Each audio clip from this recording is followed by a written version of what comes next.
Hello, everyone. My name is John Miller. I'm coordinator of Onwards, and this is a workshop, as you know, on strategic planning for your arts practice. Onwards is the opportunity network for at-risk writers, artists, rights defenders, and scholars. We work to help displaced people who are in short-term situations like visiting fellows, visiting scholars, visiting artists in residence, writers in residence, take the next steps in their lives, in their careers in the United States. And I'll put a few links in the chat in a moment. Onwards organizes workshops and informal conversations. We have a LinkedIn community, and we have a website, onwardsproject.org, that has links to many resources that we hope that you'll find useful. Onwards is a project of the U.S. Protection Group for Cultural Rights Defenders and Human Rights Defenders. It's coordinated by the Center for Transformative Action through the Ithaca City of Asylum project that I represent, and it's supported by Cornell University and its Scholars Under Threat initiative. There are many groups involved in the Onwards Working Group, and I just want to mention them quickly. They include Scholars at Risk, the Artistic Freedom Initiative, the IIE Scholar Rescue Fund, City of Asylum in Pittsburgh, Art Lords, and Harvard Scholars at Risk. I serve as the project coordinator. Today's workshop is led by Kelly Olshan, and she's a practicing artist and a learning program officer for the New York Foundation for the Arts, which is known as NYFA. At NYFA, she oversees professional development programs for artists of all disciplines globally, and also oversees the Artist as Entrepreneur program and NYFA Coaching. And we'll put some links in the chat for those as well. I just want to mention that NYFA is a really great resource for artists, not just artists living in New York, but all over. It offers courses, webinars, mentorship programs, grants, job listings, and many, many other resources for working artists, especially for immigrant artists. There's a great immigrant artist program that Ya-Yun Teng runs, and she's here with us on today's workshop. You can find links to some of its programs on the Onwards website, but also on their own website. Super useful, and I will dump a bunch of web links into the chat. Welcome, Kelly. The floor is yours.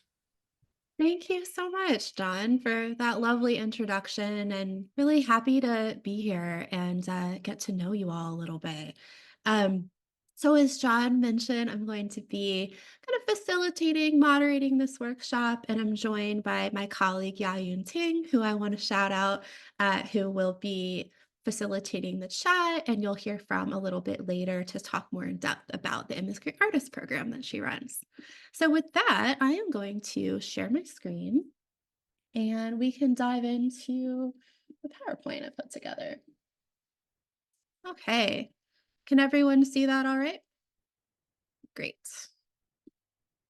I'm just trying to open the chat. Perfect. All right, I'm all situated. So as John said, today we're going to talk about strategic planning for your arts practice. And we use the term arts generally. So that can mean any type of creative person or really anyone thinking through your goals and the process of figuring out where you want to be, where you are now, and closing the gap between those two things. So, as John mentioned, my name is Kelly Olshan. I am a visual artist and I'm an arts manager. I work for New York Foundation for the Arts, or NYFA. And what I do there is essentially career development for artists and for creatives. And as John mentioned, in that role, I get to work with artists, creatives, scholars globally to think through their career goals and design programming resources that can help them define success as define and achieve success on their own terms. And so, as John mentioned, that includes our Artist as Entrepreneur program, a one-on-one NYFA coaching and consulting program that includes resources for immigrant artists, and a host of professional development workshops like the one we're doing now. So that's a little bit about me. And I just want to underscore that I am also a practicing artist. So I really come to this with the belief that artists and creatives are undervalued in our society, and kind of an understanding personally about how difficult, but also how rewarding it is to be a practicing artist and desire to help make a very important career a little bit easier. So, we actually already introduced ourselves. I think there maybe was one person or two that joined a little bit later. So, I really welcome you to use the chat to tell us a little bit about you. If you want to share your name, your pronouns, your discipline, or the field you're in, perhaps where you're calling from, and if there's any goal on your mind, and this particularly could be if you already introduced yourself, I'd love to see in the chat, what's on your mind, what you're working through. And please feel free to put that in, and that can help me think through where you are, and we can tailor the content accordingly. So please feel free to chime in the chat. So, what are we going to talk about today? So, in today's session, as I said, it's really about taking the time for you to define what success means to you. I think one of the things that is so challenging in the arts, but also really engaging and invigorating, is that it can take so many different shapes. And so, really, it's up to you to decide what it is that you want to achieve, what's important to you, and then kind of tailor your time, your decision making, your strategies towards your own goals. And so, to that end, we're going to develop some individualized goals. I'm going to take you through a couple strategic planning techniques, which is really just a jargony term for goal setting exercises that are meant to respond to your priorities and your definition of success, and play to your strengths and what you like to do. And then lastly, you'll leave the session with a set of action steps to kind of move forward in terms of integrating these goals into your life and making them very pragmatic and tailored to the capacity and time that you have so that they actually get done. All right. A little bit of housekeeping or logistics. The way that we've structured this is we're going to take about an hour, or rather until about 2 o'clock. I'm going to take you through this presentation, and it's organized where you all have an opportunity, if you're comfortable, to kind of come off mute and in situations talk with one another one on one. So I wanted to give you a heads up as to that. And then around 2, I'll take Q&A. We have an intimate group. I have the chat in front of me, so if clarifying questions come up, or feel free to chime in there. For content-related questions, if you could be so kind as to put those in a Q&A box. So you should see at the bottom of your Zoom screen a little Q&A icon that looks a little bit like this. You can put any questions there, and then I will get to them at 2 o'clock.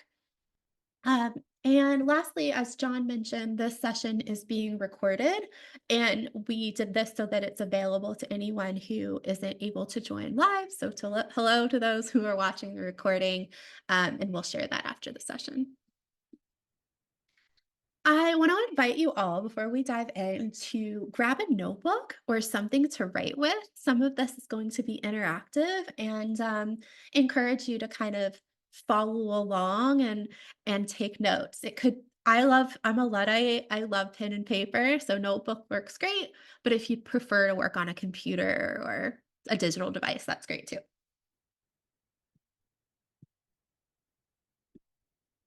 All right. So, I'm going to talk you through two goal setting exercises. The first one is called a SWOT analysis. Both of these exercises have a acronym, hence the SWOT. And I'm going to explain what that means. Both of these exercises are pulled from kind of the business or corporate world, and we have at NYFA taken them and applied them more specifically to the arts. So, a SWOT analysis is an acronym for strengths, weaknesses, opportunities, and threats. And this idea or analysis is typically organized as a grid, the way you see it here, where it is inviting you to kind of do an audit or an evaluation of these components. And so sometimes people do it for an organization, but I'm going to invite you all to do this for yourself, for your personal life and personality goals. And so I invite you, if you have a piece of paper out or notebook, to basically copy this chart, like to just make like a T chart or, like a almost like a cross, right? And I will talk you through this. So on the top row, we have strengths and weaknesses. And these are things that you think of as internal to yourself. These are things that you can change as they're characteristics that are about you. And so strengths is what you would think, right? Like, what are the strengths that you bring in terms of skill sets, in terms of positive attributes? And then conversely, what are the weaknesses that you experience? If there's something that a skill that you feel, challenged by, or something that doesn't come as naturally to you. So, for example, if I were personally filling this out, I might say that a strength is writing, and a weakness is photo editing, as I very much struggle with Photoshop. Okay, and then at the bottom, this kind of second two quadrants, these are opportunities and threats. And the thing to know here is it's external to you. You cannot control it, you cannot change it because they are outside of your environment. And so an opportunity might be something that is unique to where you're living or something that's happening in the world. And same idea with the threat. And again, you cannot control these. So a good example of an opportunity might be, free resources through onwards. And a threat might be the onset of COVID, or a political dynamic, in that this is external and it's not something that we individually, unfortunately, can change. So I'm going to pause. If you have any clarifying questions, feel free to put them in the chat. But pretty straightforward. So from here, I am going to invite you to take a pen and paper, however you want to do it, and fill this out for yourself. And we'll take 5 minutes. So we'll stop at, 125 and just take a stab at listing the characteristics that come up for you. And if any questions come up, feel free to unmute or to put them in the chat. So take it. Thank you. So if you're following along at home, the idea here is that you just completed a environmental scan or audit of what resources you have to draw upon, and some things that might get in the way of your goals. Rainia sharing strengths as writing, openness to learn, and knowledge. Excellent. And feel free to keep those coming. So now that you've done this, how do you use it? What do you do with this information? So I want to talk you through ways to utilize your SWOT analysis. So the idea here, per the diagram, is that you work diagonally across the grid. So for example, to use writing as an example, sorry. There we go. To use writing as an example, if that was one that came up, that was one for me and for Rania. If writing is your strength, the question to ask yourself is, how can you use your strength, a strength, to address one of your threats? And in thinking about this, perhaps think about, or I invite you to isolate the threat that maybe is weighing on you the most, or has the most kind of potency or anxiety around it, feels most immediate. So in this example, I said maybe it's about inconsistent paid work or sales, which is so common in the arts and for artists, right? And so the question is, all right, how can I use writing as my strength to address inconsistent work? And so that you invite you to be creative. So you could say that I'm going to write, really compelling grant narratives, for example, or really compelling sales pitches, really compelling marketing language to put on my website that will help bring in more consistent revenue, right? And then same idea with opportunities and weaknesses. So it's identifying an opportunity, and again, invite anyone to share an opportunity that they identified, and we can do this together. But one opportunity might be that the city you're in, if you're in New York City or someone else is in Pittsburgh, I believe, has a lot of professional development opportunities. And that could be utilized to address a weakness, which perhaps is, budgeting and finance. And that in the arts, we're often not trained in that. And so that could be about tapping into a free workshop that covers that content, for example. Okay. So, moving right along, I want to introduce another and the second goal setting exercise. And before we dive into this, I want to think about this or invite you to think about this in terms of short term priorities versus longer term vision. And the reason that I thought it might be helpful to frame goal setting in this way, I think it's always helpful, but I think it's particularly helpful in this moment in that, as people brought up earlier, we're facing so much uncertainty politically, environmentally.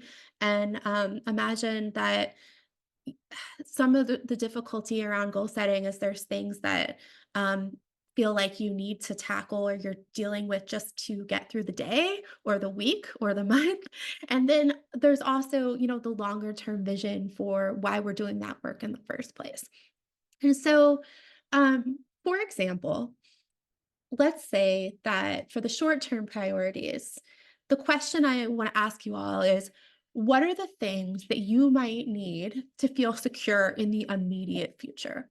What are the things that you feel like are right in front of you that you need to address, or you're just not going to be able to see straight or navigate through the next few weeks or months? And so, an example might be that someone might need financial security for the next 2 months. And if, we're in a position where we need to make sure that bills are going to be paid, or we can't think about anything larger, right? And another way this kind of connects to the previous content is that this is like really pressing threats, right? So if there's something in your threats column that is really, really pressing, that's probably a short term priority that maybe you list here. Okay.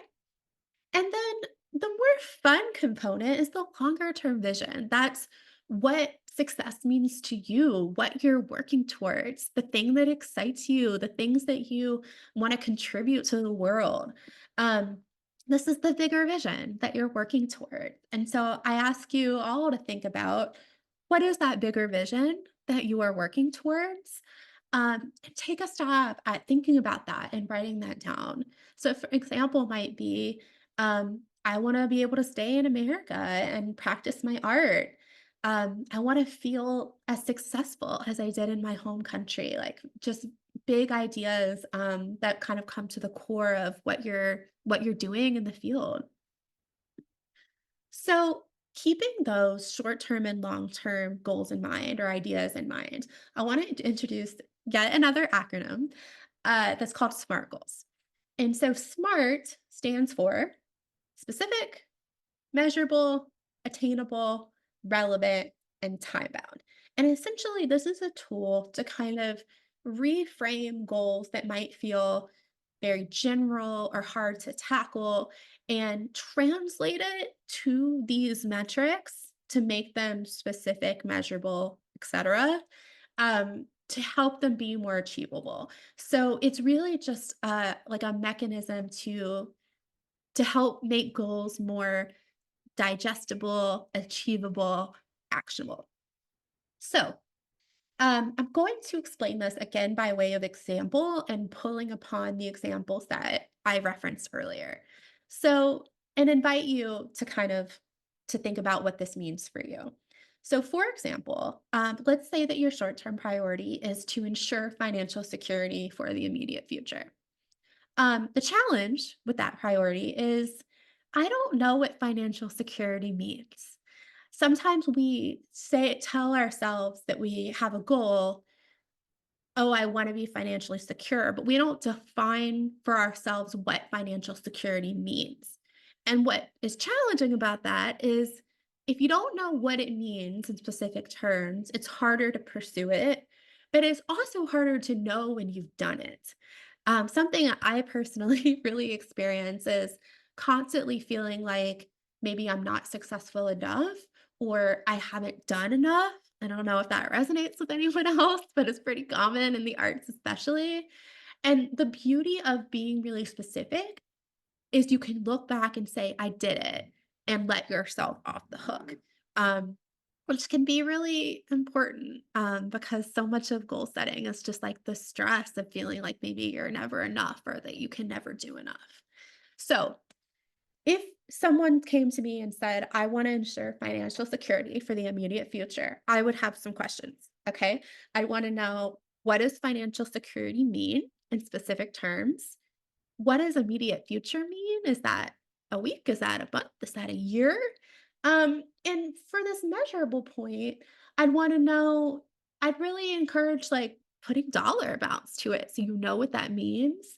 And then giving yourself a timeline, as I said, time bound, and then working it into your life so it's attainable, right? Like I could personally set a goal for myself that financial security means that I have $1 million in the bank in a year, but realistically, I'm a nonprofit worker and that's not going to happen. So it's not attainable, right? Okay, so here is an example of taking this kind of general short term priority and translating it to a SMART goal. So, a SMART goal version of this might be I want to take on or apply for 3 extra shifts or gigs worth $1,500 each to put towards a rainy day fund or $4,500 in savings by May 2025. Okay. It's a lot of info there. So I'm going to break it down. I am a visual person, I'm a visual artist. So I love to color code things. So here is the color coded version of that. So is it specific? So you said that this person said, I am going to apply for, let's say you're a gig worker. I'm going to take on 3 extra gigs, very specific, and I'm working towards a rainy day fund. Great. I know exactly what that means. I know that security for this person is a rainy day fund of $4,500, a very specific, measurable number. The attainable piece really depends on the situation, but let's say for this person, um, their average gig is about $1,500, and it is feasible for them they have the time and the bandwidth or clientele to take on that work. And so that's feasible for them. And then also setting this timeline of May 2025, and the question, the timeliness is related to how attainable it is too. And that maybe you're caregiving full time as well, or you have kids, or you're not able to do it by May 2025. And that's fine. And it's just about setting a goal for yourself that works for you, is attainable given your situation. Um, and then it's relevant. It's relevant to the larger goal, and that for you, financial security is about savings. I'm going to pause there. And please, if there's any questions, please feel free to put them in the chat. Okay. So this is the short term example. And then moving on to the long term example. And this is where things get, I think SMART goals become helpful because our long term visions are often about our concept of success, but we don't necessarily define that for ourselves. So the example I'm using here is that perhaps like the way that this person will feel satisfied or their long-term goal is to feel like they've achieved a level of success in America that they did in their home country, which is totally understandable. But again, I would have questions for this person as to what does that mean? Like, how would you know if you're successful? what is what does success mean to you? Because again, in the arts, it can mean a bunch of different things, and that's great. But it also makes it more important for us to define it for ourselves. So, the questions I would have for this person is, what does success mean to you? How will you know if you've done it? When can you look in the mirror and say, I completed my task and let yourself off the hook? And then for things like this, sometimes multiple SMART goals are needed. And I will speak to that in the next slide. But this is a very big goal. And the whole idea of SMART goals is to try to break things down into smaller, more manageable bites, if you will. And so it's about taking the things that can be big and stressful and overwhelming and distilling them into something kind of simple because that makes it easier to manage. So let's go back to this example. I want to feel as successful in America as I did in my home country. Um, Perhaps you have multiple goals defining what success means to you. I would ask this person, what does success mean to you? And let's say that they break down in specific terms what that might mean to them. And this is an example, but I invite you to think about what this would be for you. So perhaps it's three things. Perhaps they want to feel like they have a creative community in this country. Perhaps, excuse me, there's a specific milestone that they want to achieve, like a fellowship, publication, etc. And maybe they also just want to be able to make their art. To which I say, great. How, give me specifics. I think making it specific is, is really helpful. How much time do you want to be spending making your work or doing your writing? And so maybe this is about being able to do that at least 15 hours a week. Great. And so from there, you can repeat the same process we did for the short-term goals with any of with these three sub goals, right? I'm just going to run through just the first one for the sake of time, and also it's the same process, so you guys get it. But let's take establish creative community in America. So let's say that that is one of your long-term goals. And so, how can we make this smart? So again, questions like, what does creative community mean? And what are things that you can control to work towards that? And that's the other key thing about SMART goals because we can't always control um, if we get the the thing, right? So going back to this kind of financial one, it's key that we said take on or apply for 3 extra shifts because we can't necessarily control whether we get the job, but we can control whether we apply for it. So, any way that you can focus on what you can control is great. All right, so back to creative community in America. To make this smart, one might say, I will attend one social event.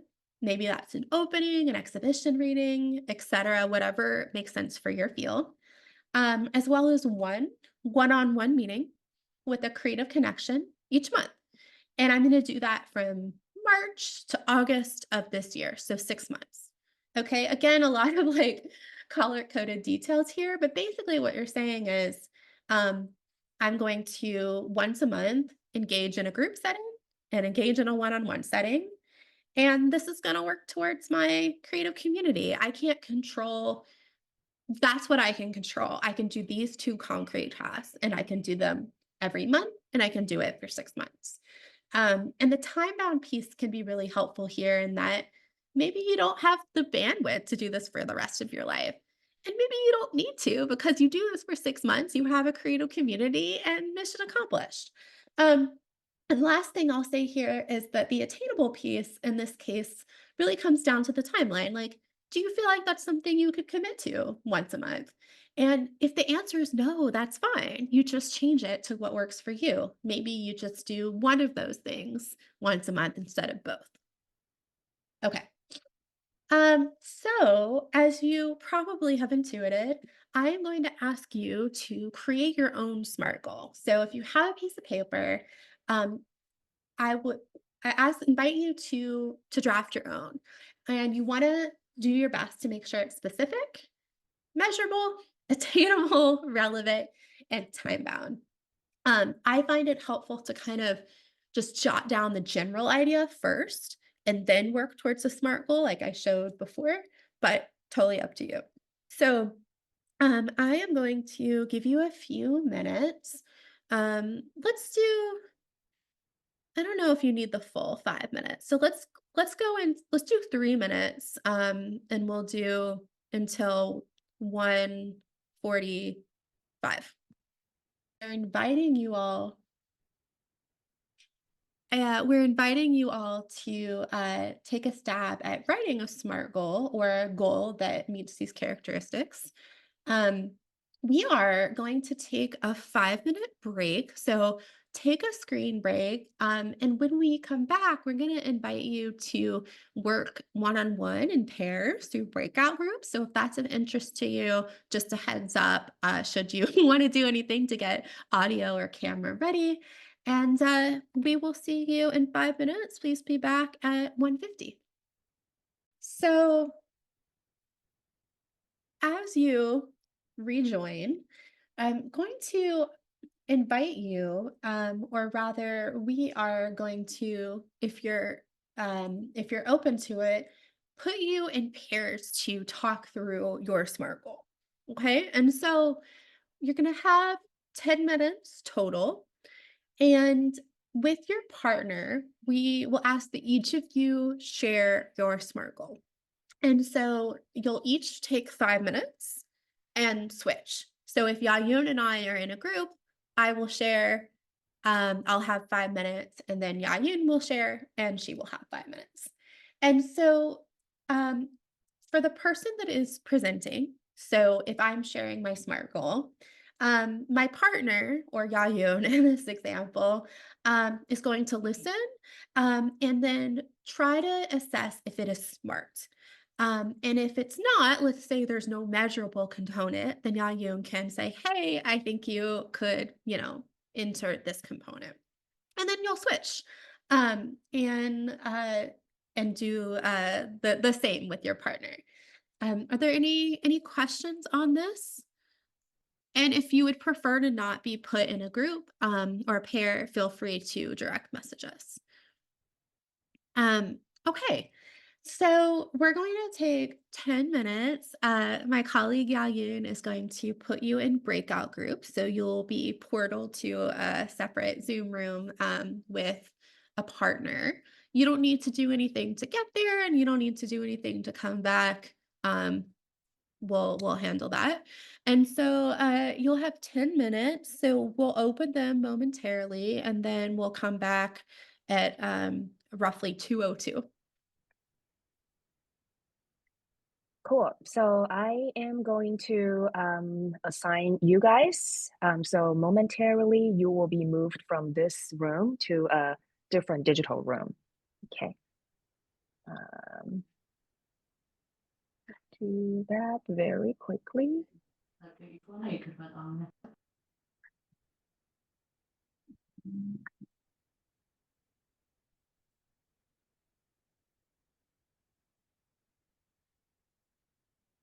Here you go. Enjoy. See you in 10 Mhm. minutes.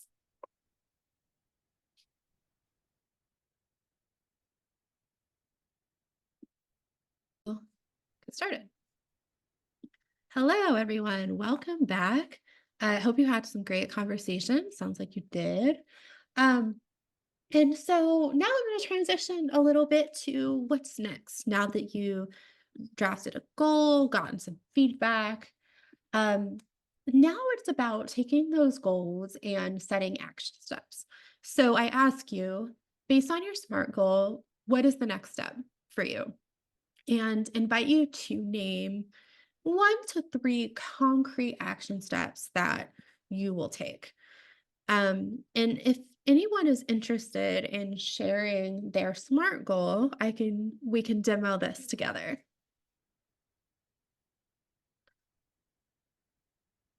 But just take a few minutes to write down 1 to 3 action steps that you could take to bring your SMART goal to life. Can I say it? Or Please. of course. What's your SMART goal?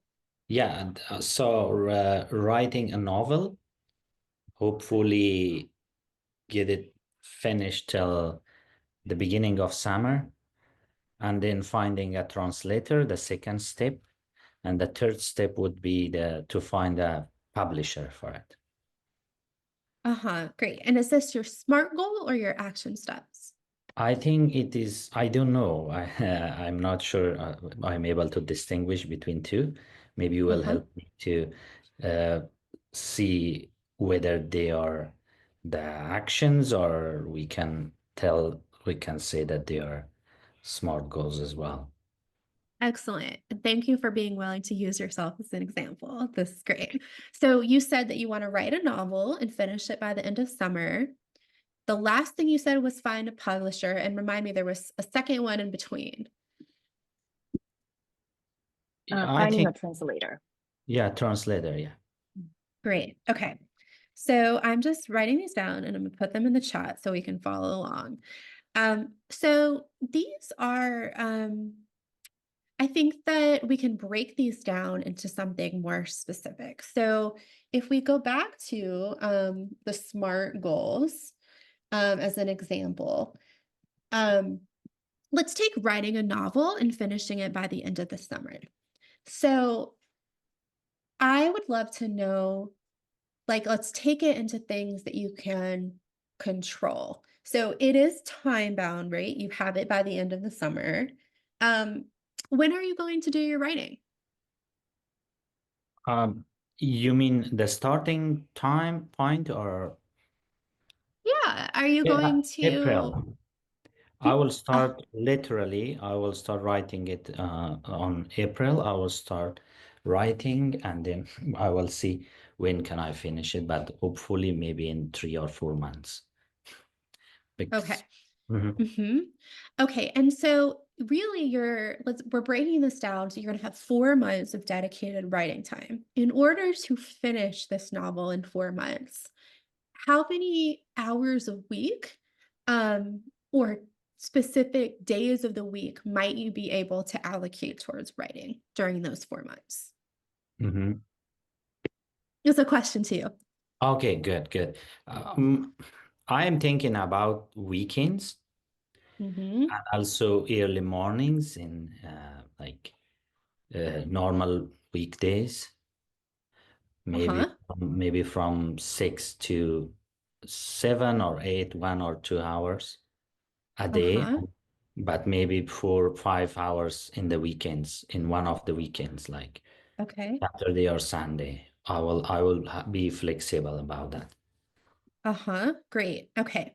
So you are dedicating 5 hours every weekend Yes. and at least an hour every weekday. So altogether, that would be about 10 hours. Okay.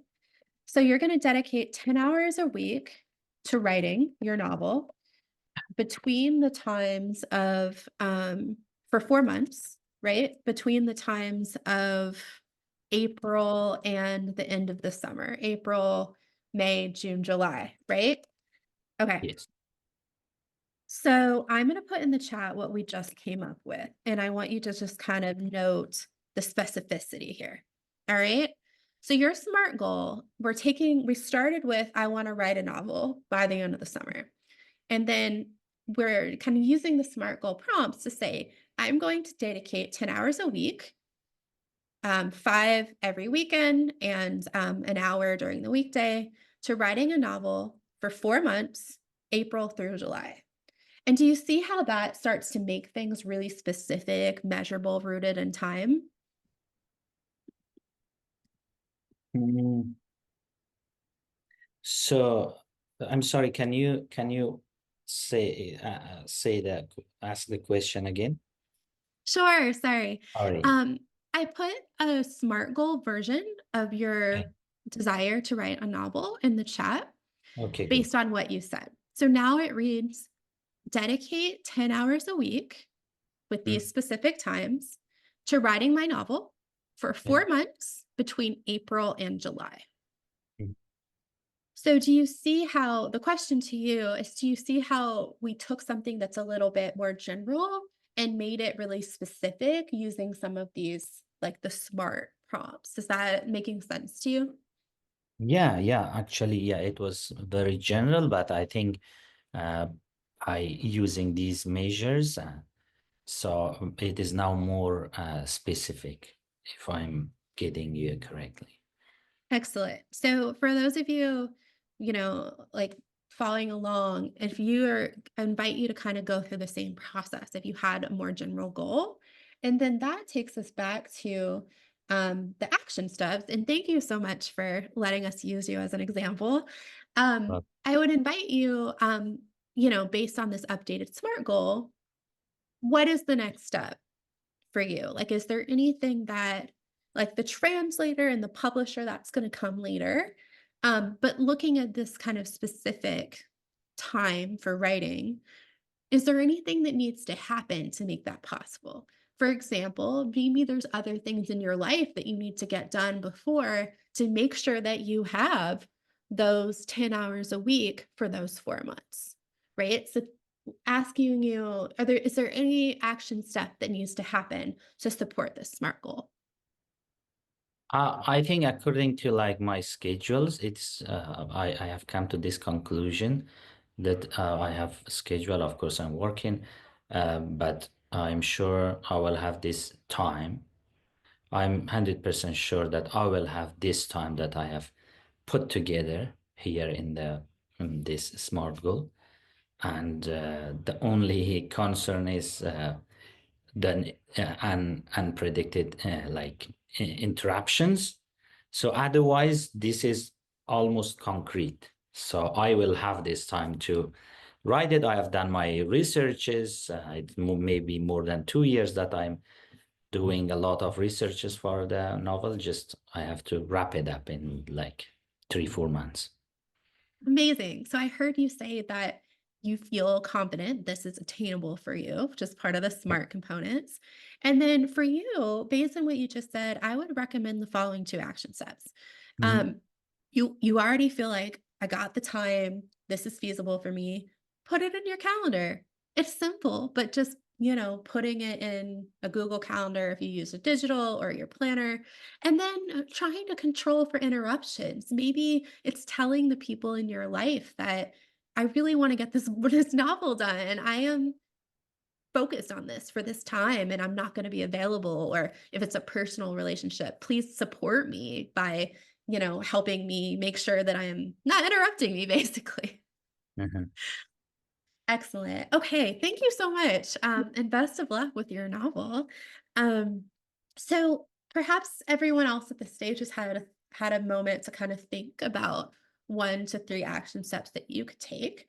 And so with those in mind, we are going to open up the same breakout groups momentarily. So you're going to work with the same partner you did before, and um, we'll take another 10 minutes and invite you to, when you are presenting, share your action step that you've drafted. And then for the person listening, share any feedback or alternate ideas that might come to your mind. Okay, so we're going to reopen the breakout groups. You'll have 10 minutes and we'll be back at 2:23. Hello, everyone. Welcome back. Hope you had a great conversation. So now that you have your action steps, the next step is to think about how to integrate them into your life. And so this is really kind of detail oriented and pragmatic info, but it's it's common sense, but it often makes all of the difference in terms of whether you leave this workshop and do the thing or not. So here's a couple of things to think about and some tips. So as we demoed in the earlier example, encourage you to think about how many hours a week or a month are you going to work on this project? And the more specific you can be here, the better. And thinking about when this work will happen in terms of days and times. And the reason this is helpful is that then you can pencil in time that makes sense for your life. So for example, I work full time and I am a practicing artist. And so my artwork is not going to happen at 3 p.m. on a Tuesday because I work. And so I make a point to allocate time for my art practice for certain evenings. I usually do at least one evening a week and then a full day on the weekend. And we did a similar process with the novel writing example. And so in terms of days and times, the other thing I encourage you to think about is what times of day you find you're most productive or most conducive for this kind of work. So, to extend the art making example, I am really not a morning person. Nothing really high level or productive happens for me before 10 a.m. And so I have tried to make myself go to the studio starting at 9 a.m., and it just doesn't happen. And so rather than trying to change who you are, encourage you to lean into what actually works for you. And so for me, it was letting myself go to the studio from 2 p.m. to 10 p.m. Because that was something I was actually going to do. Um, and it's kind of related to the attainable piece, and that for me, it's probably not realistic or attainable to expect myself to get something done before 10 a.m. because it's just knowing myself, it's just not going to happen. Um, the other thing that can be helpful to think about in terms of creative work is how much time do you need to be productive? So for novel writing, it might be that after 2 hours of like intense writing, your brain is really burnt out. And so maybe it doesn't make sense to allocate, it's just an example. Maybe it doesn't make sense to allocate 5 consecutive hours because you're not really able to utilize brain power past 2 hours. For me and my art making, it's actually really helpful to have at least 5 hours at a time because it takes me at least an hour at the end to clean brushes. So think about what works for you. Like, does it make sense to have 30 minutes a day or shorter segments of time, or do you really need longer periods to do what you're trying to do? And here, I would invite you to take this very moment and put it on your calendar. So, for our earlier example of I'm going to work on my novel from 6 to 7 a.m. between April and July, write that down for yourself. Like, if you use a digital calendar, put it there, block out that time however that you manage your time. And it's such a simple, common sense idea, but it can really make the difference with like whether you actually follow through on it. A couple other ideas. Um, could ask yourself, how are you motivated? So this might depend on your personality. Perhaps you are someone that's really social and does well when you have someone to talk things through. So if that's the case, then maybe an accountability partner makes sense for you, by which I mean maybe you meet with a friend once a week to say, hey, how's the novel writing going? Can you share pages with me? So set a structure for yourself so that you're leaning into what motivates you. John and I were just talking about this during the breakout groups. Maybe it's helpful to have a positive reward system where every time you, let's say, you work out or you finish 20 pages, you get to eat at your favorite restaurant. Or the reverse of that, maybe it's negative reward where John just volunteered, if you don't mind me sharing, that perhaps if you don't go to the gym, you have to burn $1, you have to donate to a cause you don't support, etc. Thinking about your work style in terms of like what conditions you need. And temptation bundling is this idea that if you do the thing that you want to make yourself do, you get some sort of reward during. So, for example, if you are trying to make yourself go to the gym um, and you have a hard time going to the gym, you tell yourself, okay, I am only going to let myself watch my favorite TV show if I do this, like while I am on the treadmill. So it's a way of kind of bundling something you want to do with the thing that can be harder to do. And then checking in to revisit, when are you going to revisit to assess if it's working? So if the idea, going back to the novel example, is I'm going to finish my novel in 4 months, maybe in a month, you set a time on your calendar to check in with yourself to say, hey, do I have about a fourth of the novel written? Am I able to stick to this 10 hours a week? And if not, the key here is not to blame yourself. It doesn't have to be, I am horrible because I haven't stuck to this goal, because then you start to feel bad about yourself and then you abandon the novel writing altogether. So instead of blaming yourself, encouraging you to think, just ask questions and say, all right, well, I'm not on track. Why is that? It could be I have two kids and one of them is sick and I needed to take time to take care of them, and that cut into my writing process. So, like addressing what the issue is and then reassessing and reworking your goal to address the reality of the situation. And then way to kind of plan for this is to take kind of if then statements. So if I don't feel like going to the gym, I am going to get up and put my tennis shoes on and just stretch for a minute, and then I'll feel more motivated to go. Like kind of planning for the potential barriers or blockers and creating a plan to tackle them in advance. Um, we have run out of time just a little bit, but if you all have maybe like 5 or 10 more minutes to stay on, we're just going to talk a little bit about some additional resources and take questions. Um, and if you need to go, totally understand. It was a pleasure to have you. But we will, yeah, wrap up shortly. And I'm going to turn it over to my colleague Yayun to talk about some additional resources for immigrant artists. Hi, everyone. I'm going to keep it short. In New York Foundation for the Arts, we have a program that offer professional development programs, tools, resources to support immigrant artists.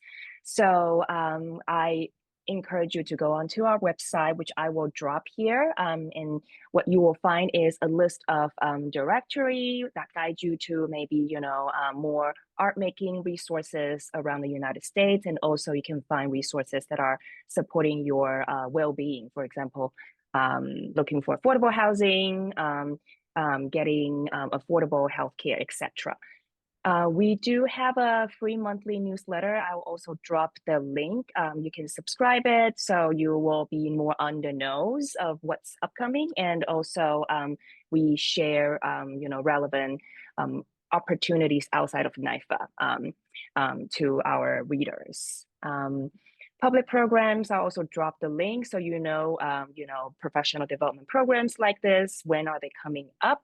The last thing I'm going to mention is we do have a mentoring program, which is a longer program, lasts for about 4 to 6 months.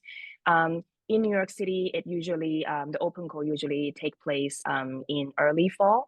Link will be provided. And if you want to know, when is it opening, newsletter is the best way to learn about it. That's it from me. Thank you, Yayun. Encourage everyone to check these out, as Yayun does a really great job creating a host of resources for immigrant artists and artists in general. So as we wrap up, I just want to close by saying that this is a continuous process rather. These SMART goals, the SWOT analysis, the action steps, the idea is that whatever goal you have or wherever you are in your career, that you can revisit this process and repeat it. And so these are living documents meant to be revisited, and encourage you to get creative with it and visualize them or tailor them in a way that works for you. And employ your calendar, setting those times and accountability structures moving forward. We are going to have another workshop in partnership with Onwards on writing an artist statement. And it's really writing in general in terms of like your mission statement. So even if you're not a practicing artist, I think this could be useful to you. That's going to be on March 27th from 1 to 2:30. And so please feel free to tune in, and I'll see you there. And lastly, we'd love to hear what you thought of this workshop. We have a brief survey. It will take you 2 minutes. You could tell us what you thought and suggest anything that you would like in terms of content or ways to improve. Lastly, if you want to keep in touch, you can keep in touch with NYFA through these links or with me personally here. I'm going to leave this up, and if anyone has questions, would love to hear them and happy to stay on a few more minutes to answer questions. And thank you all so much for joining and for taking an hour and a half to invest in your creative practice and your careers. I really commend you for doing that, and lovely to meet you.